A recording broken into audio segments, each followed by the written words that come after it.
glasses off. Yeah. Up and over there. Have a look at your eyes first with the torch. Okay. It does make you realise though when we take people's glasses off and hearing aids that what we actually do to them.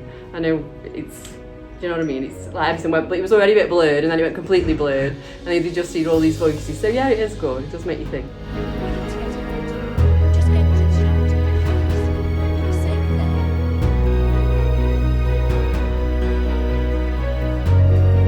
After coming out of that wheel, because it's all consuming, so you're looking around and you're literally in the room as with the environment around you. It was very well put together, really good. And what did you think about what you saw? Did you feel like you were experiencing it from the point of view of the patient? Yeah, you did. I think it was really helpful to see the changeable presentations, and that 1 minute sort of everything was clear, then the next minute it was all very fuzzy and there was sirens going off and there was smoke coming out the vents, and again seeing how the patient would have interpreted what the staff were doing as well.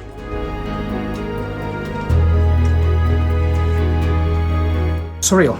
Yeah, it's very strange really. It really is. But I mean, quite beneficial. I think to actually give that insight into what the patients are actually experiencing, I suppose, is very interesting for us, because obviously we see it on a regular basis here, but we don't really know what it's like for that patient to actually to suffer from delirium. Yeah. So really. Very powerful, I would say. It's all the colours and all the things and whatnot with the hallucinations, and the VR really does capture that quite well. So. Oh God, it's me they're talking about. It's going to be me next. It's completely immersive to be able to sit there and have a patient's view of what it feels like when we go up to patients. We remove their senses, so we take away their hearing, we take away their sight. Obviously on ITU we give them all the drugs that can increase delirium, to be able to get the patient's perspective, to feel so small and not be able to do anything about those things and get my senses back to how they should be. It feels really disempowering, so you can't do anything to help yourself at all. I think that's a really good tool to teach delirium, because I'll certainly go back into my practice and think about what I'm doing to patients, maybe take the extra few seconds to explain what I'm going to do and why I'm going to do it as well, which I think is important. It's not just about what's going on, it's why you're doing those things, to help try and rationalise in that patient's mind that isn't thinking rationally what is going on and where they are and what they're doing.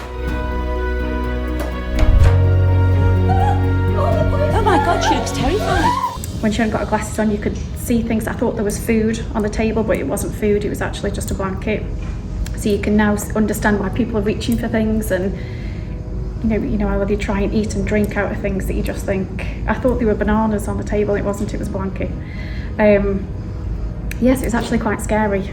And then at one point they wheeled a patient in, but it looked like a dead body because it was covered, which would be absolutely petrifying, and nobody explained why they were wheeling people in and out. So yeah, really quite scary.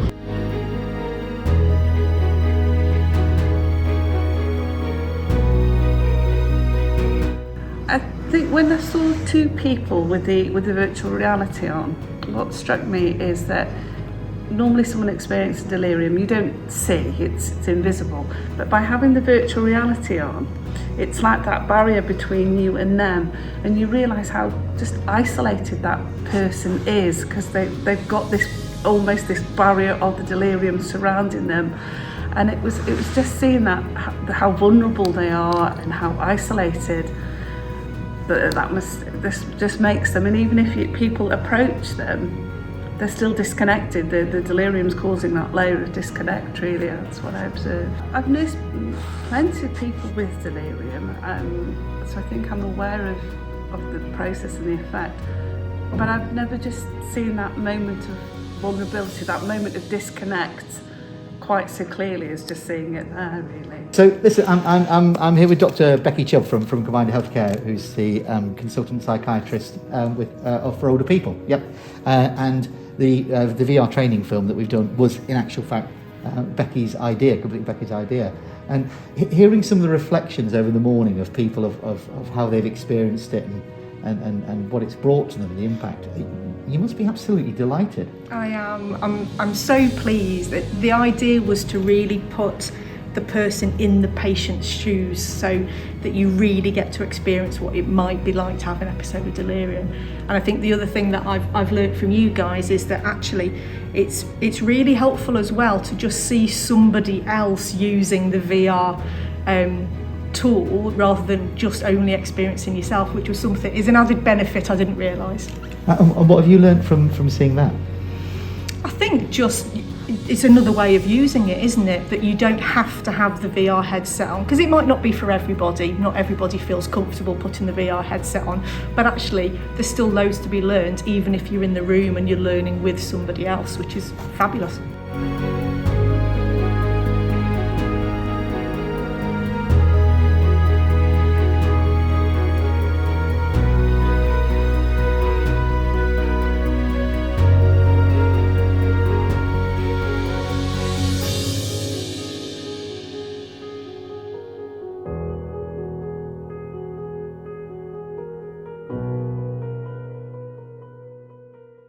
You are watching CTV on Catch Up. Subscribe to stay updated.